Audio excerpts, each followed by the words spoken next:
Егер де пышағымыз осылай өткенін қаласаңыз, онда мына видеоны аяғына дейін көріңіз.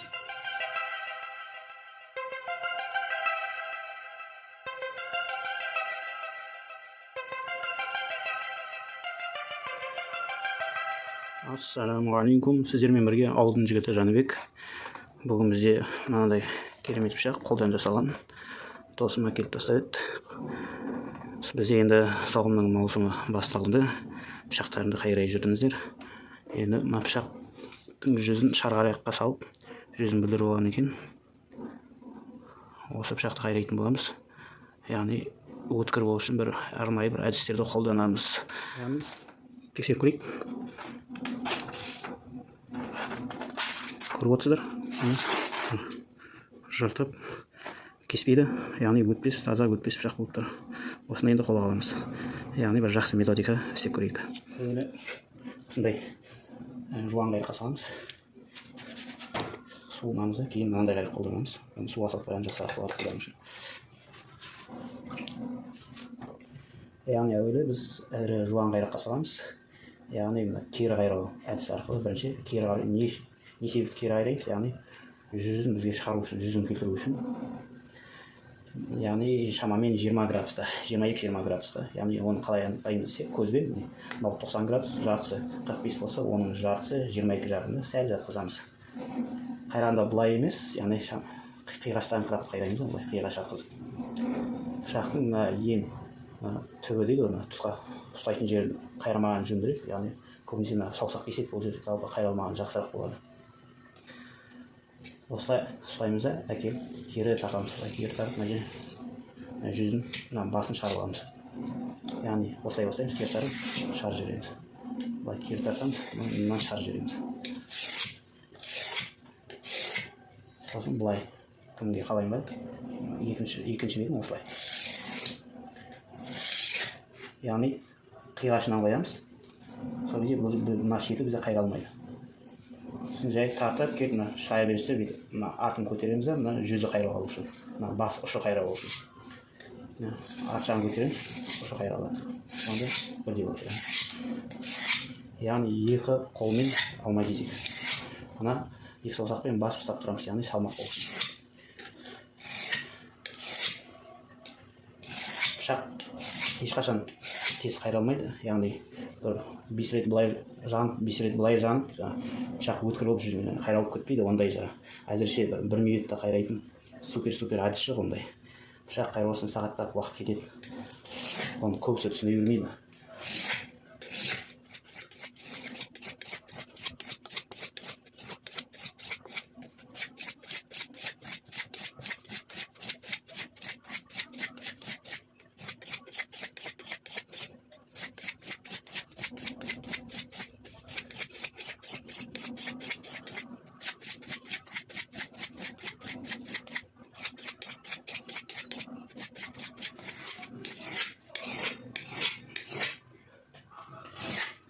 Яғни бұлай қайраудың себебі пышақтың әуелі жүзін шығарып алу керек. Яғни жуан қайрақта жүзін шығарып алуымыз керек. Жуан қайрақпен жүзін шығарып өткірген жуан қайрақпен жасаймыз. Кейін жіңішке қайрақтарға салу арқылы кемелдігіне жеткіземіз. Яғни пышақтың жиегінен бұлай жүзіне қарай құлаймыз кері қайраған кезде. Сол кезде жүзі түзеледі. Яғни жүзін түзеп жүзін шығарамыз.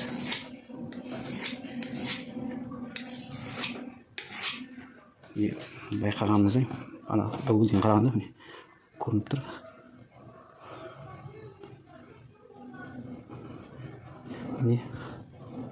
Жүзіміз, пышақтың жүзі шығып жатыр. Енді бұны басқаша әдіске саламыз, яғни тағы жүзін кетіріп, енді ерсілі қарсылық қайраймыз. Бұл кетті, бұған шамамен 5 минуттай кетті, кері қайрау арқылы. Енді осылай несін градусын келтіріп, ерсілі қарсылы дейді. Кері тартып, алға беріп барып қайраймыз. Яғни бұлай жайлап, сосын ұшын ауыстаған кейін артын көтереміз. Яғни жүзінің қыры бәрі бірдей болсын деп бұрышы.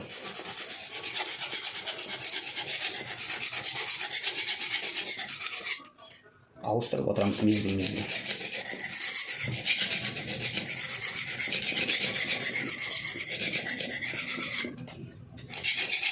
еш қиындығы жоқ. Тек жақсы қайрақ дайындап. Мынау менде үлкен шар қайрақтың бір несі бөлшегі сынығы десе болады. Яғни ерекшелік арқылы дейді ғой, кері және алға қайрау арқылы жүзі кемелдігіне жетеді. Яғни көбісі осы әдіспен қайрайды. Өте көбісі пышақ жасаушылар, жапондықтар, американдықтар байқаймын осы әдісті қолданады.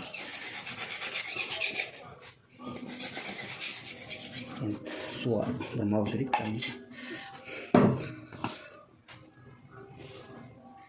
Бір сүртіп, яғни қиыршықтарын сүртіп қоямыз. Орыстар заусенец дейді, яғни қайрағында қиыршықтар пайдаланады. Міне алыстан жүзі әдемілеп шықты.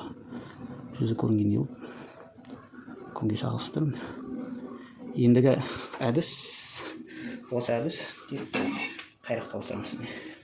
Осындай қайрақ.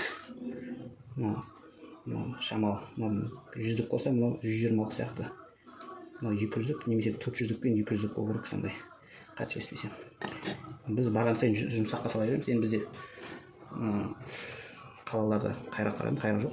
Негізі шетелдерде бар екен. Мынандай 1000-дық болады, 2000-дық, 5000-дық, 10.000-дық және 20.000-дық қайрақ болады екен. Ең соңғы стадия бар, яғни 10.000-дық, 20.000-дық қайраққа салғаннан кейін айнадай жып-жылтыр болып тұрады. Енді бізде әзірше барымен істейміз. Алып кеттік. Жаңа әдіс кері қарай.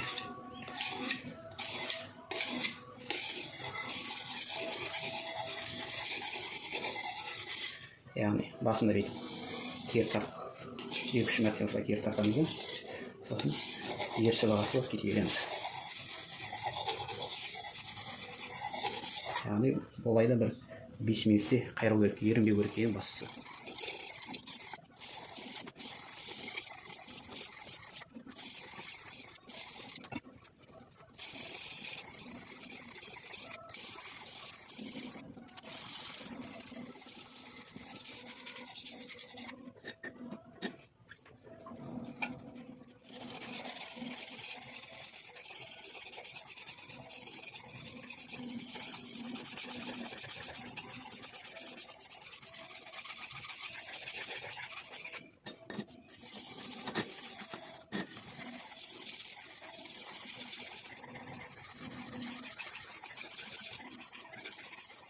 Бізде енді кезектегі қолданатын зымпара дейді, яғни орысша наждак, көне наждак, яғни сулар жердің жаңағыдай техника. Сонда техниканы қайталаймын. Ол кертіп. Яғни мынау зымпараның мындай тақтайға жауысып алып екі жағын. Мынау 1000-дық, мына жағы менде 2000-дық. 1000-дыққа саламын, 2000-дыққа саламын. Әзірше бары осы және осыны қолданамыз. Яғни тақтай түзу болғанда зымпарада түзу болып жабысады да, ерсілі қарсы ойланбай қайрауға болады. Яғни 1000-дық, 2000-дық, 5000-дық табылмады, 5000-дық болғанда өте керемет болады. Яғни қайраған нәрсені айнадай қылып жылтыратады, жанады, яғни олай қайраған пышақтың жүзі ұзаққа жететін болады. Енді мына жерді биіктетіп өтіп маған қайрағымыз қойып жіберейік.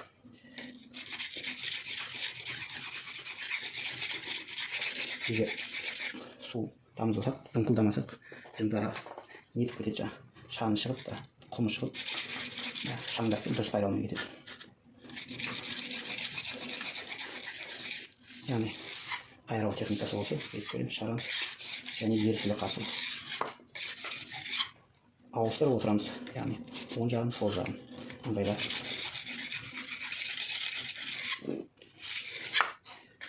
Енді бұлай ыңғайсыз.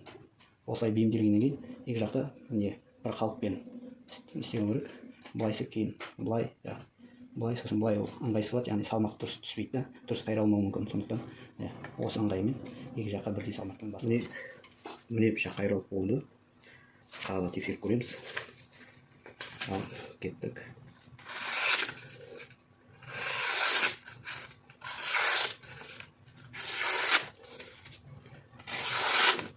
Әдемі, өте әдемі. Нәтижесін көрдіңіздер.